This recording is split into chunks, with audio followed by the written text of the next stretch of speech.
A graça e a paz do Senhor Jesus, amém. Aqui quem vos fala é o servo do Senhor Evangelista Anderson. Que Deus abençoe a sua vida, que Deus abençoe o seu ministério, a tua chamada, que Deus continue te abençoando. Divulgue esse vídeo, mande essa mensagem para outras pessoas, para que as pessoas venham ficar firmes na palavra de Deus, firme no Evangelho, amém. Dá um like aí e compartilhe esse vídeo, porque muitas pessoas precisam da palavra de Deus. Muitas pessoas precisam do Evangelho de Cristo. Amém? Então que Deus continue te abençoando. Hoje, o livro que nós vamos ler aqui está em 2 Reis. 2 Reis, capítulo 6. É 2 Reis, o capítulo 6. A partir do versículo 1. Eu creio que Deus tem uma palavra para você. Eu creio que Deus tem uma mensagem para você. Você que está aí do outro lado, fique até o final. Porque Deus, fique aqui comigo até o final, porque Deus tem algo para te entregar. Nesses dias tão difíceis que Deus está levantando os seus profetas, os seus ministros, aqueles que querem levar a palavra de Deus para um povo que está sedento. Então chame as pessoas aí também da sua família para que venham escutar a palavra de Deus. Amém? 2 Reis, capítulo 6. Vamos ler o texto. O título é Eliseu faz flutuar o machado. Capítulo 6, versículo 1. Disseram os discípulos dos profetas a Eliseu: eis que o lugar que habitamos contigo é estreito demais para nós. Vamos, pois, até o Jordão. Tomemos de lá cada um de nós uma viga e construamos um lugar em que habitemos. Respondeu ele, o profeta: ide. Disse um: serve-te, teireis com os teus servos. Ele tornou e foi. E foi com ele chegado ao Jordão. Cortaram a madeira. Sucedeu que enquanto um deles derribava um tronco, o machado caiu na água. E ele gritou e disse: ai, meu senhor, porque era emprestado. Perguntou o homem de Deus: onde caiu? Mostrou-lhe o lugar. Então Eliseu cortou um pau e o lançou ali e fez flutuar o ferro. E disse: levanta-te. Estendeu a ele a mão e o tomou. Nós conhecemos aqui a palavra de Deus. Nós conhecemos aqui o texto qual foi referido. Eliseu, como nós sabemos, né, é um profeta do Senhor. Eliseu andava junto com Elias. Elias foi arrebatado e automaticamente Eliseu foi entregue, né, a Eliseu a capa de Elias. Então ele foi o seu sucessor. Ele foi aquele que depois que Elias é arrebatado aos céus, ele fica aqui na terra para cumprir o seu chamado, de profeta. Então eles estão ali diante de uma escola de profeta. Eliseu estava ali dando aula numa escola de profeta. Então vai dizer o texto aqui que um dos seus discípulos o chama e fala: Eliseu, o lugar que nós estamos aqui já ficou pequeno. O lugar que nós estamos aqui já está pequeno para nós. Então nós temos que alargar as tendas. Nós temos que ir para outro lugar ou trazer mais madeira para que nós venhamos alargar esse lugar que estamos.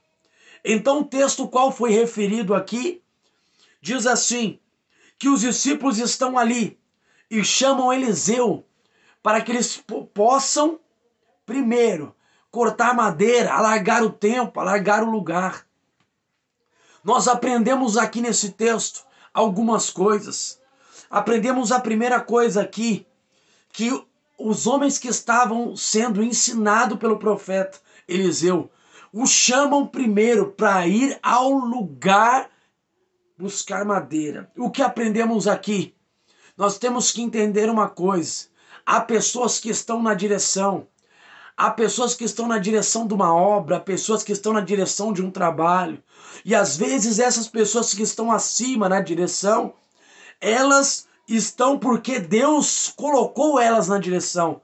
E muitas vezes você que está submisso a algumas pessoas, submisso à autoridade eclesiástica, submisso a um pastor, a um presbítero, está querendo fazer a obra, está querendo ir avante e fazer a obra, mas é necessário uma cobertura espiritual. Esses homens que estavam aprendendo aqui com Eliseu, eles sabiam que era necessário uma cobertura espiritual. Eles sabiam que não podiam ir lá cortar madeira sem avisar a sua cobertura espiritual. E quem era a sua cobertura espiritual? Era Eliseu. Então ele chama Eliseu, uma coisa que nós aprendemos: qualquer obra que nós vamos fazer, qualquer coisa que nós vamos fazer no espiritual, na formação espiritual, eclesiástica, qualquer obra na casa do Senhor que nós vamos fazer, nós temos que ter cobertura espiritual. E por que eu falo de cobertura espiritual? Porque nós vamos entender o texto. Então diz aqui que eles chamam Eliseu, e Eliseu, olhando para eles ali, fala: então vamos cortar madeira. E o impressionante aqui é entender que Eliseu foi com eles. Então a cobertura espiritual está com Eliseu. E muitas vezes nós indagamos a cobertura espiritual, porque nós achamos ali, no texto diz em Êxodo ali, que os irmãos de Moisés indagaram com ele: por que Moisés? Por que chamou Moisés? Por que não eu? Por que não eu e chamou Moisés? Então a Bíblia diz assim que eles pegaram, cortaram os ramos, plantaram, e o ramo que desse fruto era aquele que o Senhor tinha chamado. E a Bíblia vai nos dizer aqui também que Eliseu era chamado por Deus, era profeta e conduzia uma escola de profeta. Ele estava com um profeta ali, conduzia aquela escola. E vai dizer aqui que Eliseu então proporciona ir com aqueles jovens, com aqueles que estão aprendendo ainda. Então um daqueles jovens ali no meio vê que o lugar ficou pequeno. Quem estava na direção era Eliseu, mas o jovem viu que ficou pequeno e chamou Eliseu para ir com ele. E diz assim que eles vão caminhando e vão buscar a madeira perto do Rio Jordão, porque o Rio Jordão tinha várias árvores, várias madeiras tinha no Rio Jordão. Então eles vão buscar madeira ali, e ao irem buscar madeira, eles dizem ali, buscando madeira: mas você vai conosco? Eliseu, você vai conosco? E Eliseu fala: eu vou com vocês. Então vamos cortar a madeira e vamos trazer a madeira para cá para largar as tendas. Então diz que na caminhada ali, Eliseu indo com eles, caminhando com eles, diz que ao chegar ali, esse que chamou a Eliseu, esse que chamou o profeta, o que estava dirigindo a obra, que estava na frente da obra, a Bíblia diz assim, o texto vai nos dizer que ele está ali cortando a madeira. E a primeira madeira que ele encontra, ele dá a primeira machadada. E o texto vai dizer que o seu machado é lançado no Rio Jordão. O seu machado é lançado no rio. Caiu no rio o seu machado. E caiu a parte que era de ferro. Então diz o texto ali que eles estavam ali cortando o tronco, e de repente o machado daquele que chamou Eliseu para ir para essa obra, para cortar a madeira, é lançado no Rio Jordão. O que nós aprendemos no Rio Jordão, que o Rio Jordão foi aonde Jesus foi batizado. O Rio Jordão era onde o próprio João Batista batizava aqueles homens ao arrependimento.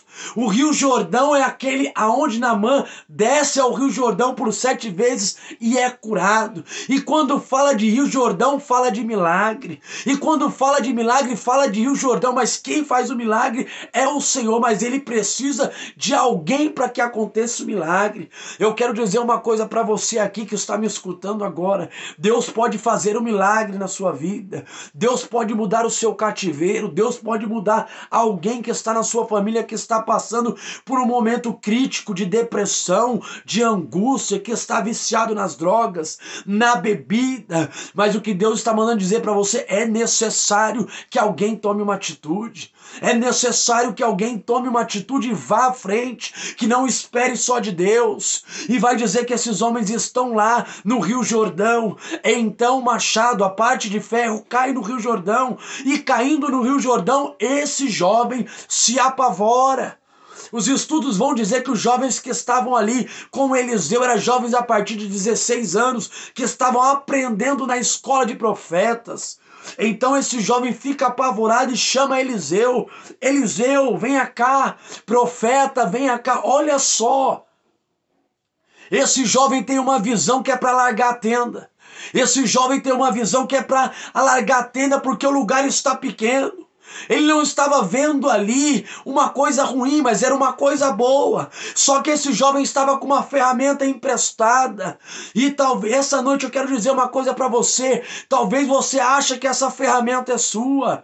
Talvez você ache que essa ferramenta é sua que te entregaram. Não, essa ferramenta é do Senhor. E você dará conta no dia do juízo final. Deus colocou uma ferramenta nas suas mãos. E talvez essa ferramenta está parada. O que estava acontecendo ali com aquele machado? O machado não estava afiado ainda. A primeiro tronco que ele bateu, o machado foi longe, não estava ali afiado, não estava junto com o cabo, alinhado com o cabo, e caiu no Rio Jordão. E talvez você esteja do mesmo jeito aqui nesse dia de hoje. Você está com um machado e com uma ferramenta que não está afiada ainda. E Deus quer que você volte a afiar a ferramenta que Deus te deu. Deus quer que você volte a afiar a ferramenta que Deus te deu. Talvez Deus te deu a ferramenta do louvor. Volte a afiar a ferramenta. Talvez Deus te deu a ferramenta da palavra. Volte a afiar a ferramenta da palavra. Qual é a ferramenta que Deus te entregou e está parada aí? Sabe que a Bíblia diz que um homem chamado Pedro, ele lançava a rede para o lado errado. Quando teve um encontro com Jesus, lançou a rede para o lado certo através de uma só palavra que Jesus o deu. Então volte a afiar a sua ferramenta. Então diz que esse homem aqui chama Eliseu. Chamando Eliseu, ele fala: Senhor, meu Senhor. Aí já não é mais Eliseu, ele chama Eliseu de meu Senhor. Meu Senhor, eu estava cortando o tronco ali para pegar a madeira e de repente a primeira foiçada que eu dei, a primeira machadada que eu dei ali naquele lugar, o machado se perdeu e caiu no Rio Jordão. Meu Senhor, e o incrível é que foi a primeira. Olha só, a primeira machadada. Por quê? Porque essa ferramenta não estava molada. Essa ferramenta não estava afiada. A primeira caiu no Rio Jordão. Volte a afiar a sua ferramenta. E diz aqui que é a primeira. E ele disse assim: e tem outra coisa. A ferramenta que eu trouxe é emprestada. Não é minha. Eu quero dizer uma coisa para você também essa noite que está aqui. Talvez você está trabalhando com a ferramenta emprestada. Talvez você está trabalhando com uma ferramenta que não é sua. Comece a usar as suas ferramentas. Esse homem diz aqui para Eliseu: Eliseu, a ferramenta não é minha, é emprestada. Mas olhando o texto aqui vai dizer que ele não chama Eliseu de Eliseu e chama de Senhor. Então ele entendeu que há uma cobertura espiritual. Ele entendeu que há uma cobertura espiritual sobre a vida dele para ele fazer aquela obra. Então ele entende que ao ele perder a ferramenta, ele deveria ter perguntado para Eliseu: Eliseu, será que o tempo é bom agora para nós alargarmos as tendas? Eliseu, será que o tempo agora é propício para crescer as tendas, para crescer o lugar? Não, ele não perguntou para Eliseu. Esse homem não orou, não buscou a Deus, apenas falou para Eliseu assim: ó, vamos, você vai comigo. Muitas pessoas que estão me ouvindo, talvez alargaram as tendas no tempo errado. Talvez Deus chamou para você ficar no lugar que você está ainda. Não é tempo de alargar as tendas, não é tempo de procurar outro lugar ainda. Fique aonde Deus te colocou. O tempo certo Deus vai te falar. E tem pessoas aqui que estão me ouvindo que estão na mesma situação que esse homem. Perderam a ferramenta. perderam a ferramenta e agora é necessário que você volte e pergunte quem estava acima de você, a cobertura espiritual. É necessário que você volte e peça ajuda, peça auxílio, e essa pessoa não vai te negar. Então o homem diz aqui: Eliseu, a minha ferramenta é emprestada. E agora o que eu faço, Eliseu, com a minha ferramenta emprestada? Caiu ali, o ferro caiu na água, e nós sabemos, irmãos, quando o ferro cai na água, ele não flutua, o ferro afunda, irmão, porque é ferro, é uma coisa pesada. Então diz a Bíblia que Eliseu pergunta: onde está? Mas o homem não chama ele de Eliseu, chama de Senhor. Por quê? Como eu disse aqui, voltando aqui atrás, o homem entende que não era para ele estar ali, que era para ele ter pedido uma direção, e muitas pessoas sem direção fazem as coisas sem direção, de uma pessoa que você está debaixo de uma cobertura, e por isso mesmo às vezes você perde algumas coisas na vida espiritual, por isso mesmo você se esfria na vida espiritual, porque ainda não é o tempo. Então esse homem vai dizer para Eliseu, e Eliseu perguntou ao homem: aonde está? E ele mostra para Eliseu: caiu ali. Então Eliseu lança o cabo do machado na água, e Eliseu com uma só palavra diz: flutua. E o ferro flutua. Por quê? Porque o profeta está na direção, o homem está na direção. Por quê? Porque ele estava sobre uma cobertura espiritual que era do alto. Eliseu sabia que aqueles jovens que estavam ali, que ainda não era tempo, que ele não estava preparado para pegar aquela ferramenta, para começar a cortar aquele tronco. E muitas vezes as pessoas nos avisam: não é o tempo ainda, aguarda um pouco. E às vezes você quer se lançar sem a direção, fazer sem a direção. Ore a Deus, faça um propósito com Deus, você aí que está do outro lado, no seu coração, se é tempo de você começar essa obra, se é tempo de você pegar essa ferramenta, ore a Deus, ore ao Senhor. Então diz a palavra aqui que Eliseu fala, o profeta fala: flutua, e o machado flutua, irmãos. E agora eu quero falar de profeta. Há muitos profetas também que estão calados. A Bíblia diz assim que os sinais seguirão aqueles que creem. Há muitos profetas que estão estacionados, e Deus quer usar a sua vida, porque Deus chamou como profeta. Eu não estou falando de qualquer profeta, não, é profeta do Senhor. Aqueles que foram escolhidos como Jeremias, desde o ventre. Há muitos profetas calados. Imagine se Natã ficasse calado diante de Davi. Davi tinha construído o templo que era para Salomão, e Davi tinha pagado um preço, e Natã também. Então essa noite aqui nós aprendemos uma coisa: ande debaixo de uma cobertura do Senhor, ande debaixo de uma cobertura espiritual. Aprendemos também que não, tem coisas que ainda não é o tempo. Quando for o tempo, Deus vai te falar, Deus vai usar alguém. Aprendemos aqui também com essa palavra que ainda há profetas.